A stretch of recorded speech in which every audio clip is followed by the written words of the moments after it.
એક રક્તની બોટલ સામેવાળાની જિંદગી બચાવી શકે છે. 14મી જૂન વિશ્વ રક્તદાતા દિવસ, એના સંદર્ભે આજે હું doctor Jagdishbhai Soni, superintendent Gandhi Lincoln hospital Deesa, જો કે આજે હું એમની રૂબરૂ મુલાકાત માટે આવેલો છું. જો કે રક્તદાન વિશેની વિસ્તૃત માહિતી સર પાસેથી આજે આપણે મેળવીશું. નમસ્કાર સર, કેમ છો?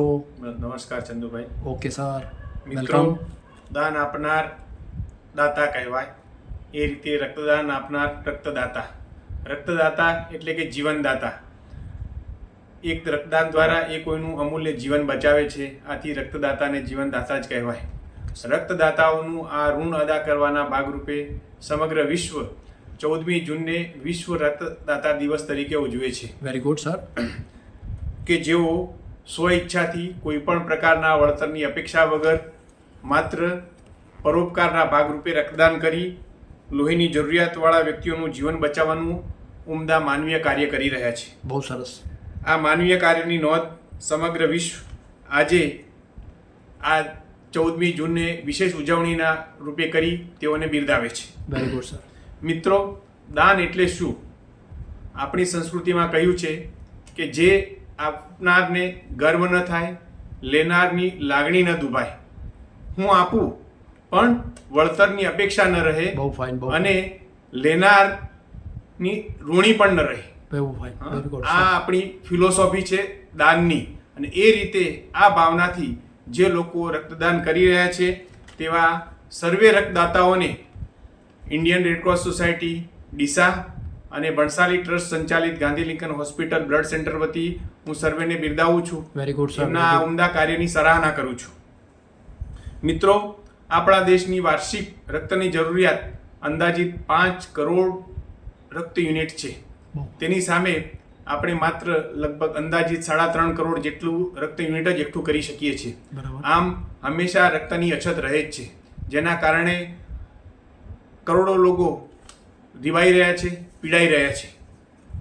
આ રક્તની અછતથી પીડાતા લોકોનું દુઃખ દૂર કરવા અને અછત બિલકુલ ન રહે તેના ભાગરૂપે સર્વે લોકો રક્તદાન કરે તે ખૂબ જરૂરી છે. બહુ સારું, બહુ સારું. આપણા દેશમાં 140 કરોડથી વધુ આપણે દેશવાસીઓ છીએ. એના 1% લોકો પણ રક્તદાન નથી કરતા. જો આપણે આપણા જે લોકો રક્તદાન કરી શકે છે તેમાંથી 1% લોકો પણ રક્તદાન કરે તો આપણી રક્તની જરૂરિયાત પૂરી થઈ શકે અને કોઈ પણ વ્યક્તિ આપણા દેશમાં રક્તની અછતથી પીડાય નહીં, રીબાય નહીં, મૃત્યુ ન પામે. બહુ ફાઇન. બહુ ફાઇન સર. આપણે રક્તની જરૂરિયાત પૂરી થાય તે માટે આજે બધા જ લોકો રક્તદાન કરવા માટે તૈયાર થાય અને જે લોકો રક્તદાન કરી રહ્યા છે તે સિવાય નવા રક્તદાતાઓ પણ ઊભા થાય તો આપણી આ રક્તની જરૂરિયાત કાયમ માટે એનો ઉકેલ આવી શકે. તો આપ સૌને આજના આ પવિત્ર દિવસે હું ખૂબ આગ્રહભરી વિનંતી કરું છું કે સર્વે એલિજિબલ રક્તદાતા એટલે કે જેનામાં રક્તદાન કરવાની પાત્રતા છે તે બધા જ રક્તદાન કરે. હવે તમને પ્રશ્ન થશે કે આ પાત્રતા એટલે શું? એટલે કે રક્તદાન કોણ કરી શકે? કેવા વ્યક્તિ રક્તદાન કરી શકે સર? જે લોકોની ઉંમર 18 વર્ષથી વધુ અને 65 વર્ષથી ઓછી હોય તેવા સર્વે લોકો રક્તદાન કરી શકે. ઓકે. તેમનું વજન 45 કિલોગ્રામ કે તેથી વધુ હોવું જોઈએ. તેમનું હિમોગ્લોબિનનું લેવલ 12.5% ગ્રામથી વધારે હોવું જોઈએ અને તેઓ સ્વસ્થ હોવા જોઈએ. Very good sir. એટલે કે કોઈ પણ પ્રકારનું વ્યસન ન કરતા હોય અને કોઈ પણ પ્રકારની ચેપી બીમારીથી પીડાતા ન હોય. તો આવી વ્યક્તિઓ રક્તદાન કરી શકે અને તેઓ દર 3 મહિને રક્તદાન કરી શકે. એટલે કે વર્ષમાં 4 વાર રક્તદાન કરી શકે સ્વસ્થ રક્તદાતા. હવે તો પ્રશ્ન બીજો એ થાય કે કોણ રક્તદાન ન કરી શકે? Very good sir. તો જે લોકો ચેપી બીમારીઓથી પીડાતા હોય કે જેના રક્તદાન દ્વારા ચેપી રોગ બીજાના શરીરમાં ફેલાય, જેમ કે ઝેરી કમળો, એઇડ્સ, મલેરિયા જેવી બીમારીઓ.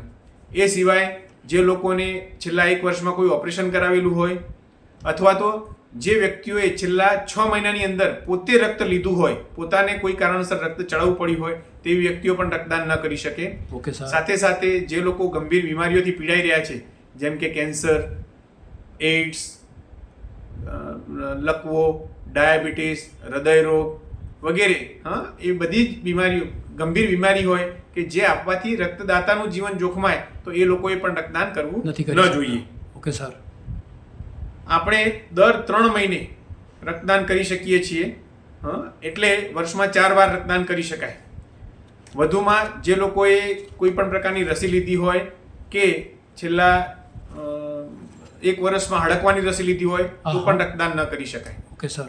સ્ત્રી રક્તદાતાઓ માટે ખાસ કે જે લોકો છેલ્લા 1 વર્ષની અંદર પ્રસૂતિ થઈ હોય અથવા છેલ્લા 6 મહિનામાં કોઈ ગર્ભપાત કરાવેલો હોય તો પણ એ રક્તદાન કરી શકતા નથી. વધુમાં સ્ત્રી રક્તદાતાઓએ રક્તદાન સમય સગર્ભા ન હોવા જોઈએ Very good, sir. અને માસિક ધર્મમાં ન હોવા જોઈએ બહુ તો સરસ. તેઓ રક્તદાન કરી શકે છે. હવે સમય બદલાયો છે. ઘણા બહેનો રક્તદાન કરવા માટે આગળ આવી રહ્યા છે અને તેઓ સમાજમાં એક નવું ઉદાહરણ પણ પૂરું પાડી રહ્યા છે. એટલે પહેલા એવું માનતા કે સ્ત્રી રક્તદાન ન કરી શકે પણ એવું નથી. હવે ઘણા સ્ત્રી રક્તદાતાઓ નિયમિતપણે રક્તદાન કરી રહ્યા છે. તો એ પણ સમાજ માટે ખૂબ સારી વસ્તુ છે. પણ હજુ પરિસ્થિતિ વધારે સુધારવાની જરૂર છે કારણ કે આપણે ત્યાં હજુ રક્તની અછત રહે છે. તો આજના પવિત્ર દિવસે હું આપ સર્વને આગ્રહભરી ફરી વિનંતી કરું છું કે વર્ષમાં આપણે 4 વાર રક્તદાન કરી શકીએ છીએ. 4 વાર નહીં તો 2 વાર, અરે 2 વાર નહીં તો માત્ર 1 વાર પણ વર્ષમાં એક રક્તદાન કરીએ. જે લોકો રક્તદાન કરવા માટે સક્ષમ છે, એલિજિબલ છે, પાત્ર છે, એ લોકો વર્ષમાં 1 વાર રક્તદાન અવશ્ય કરે.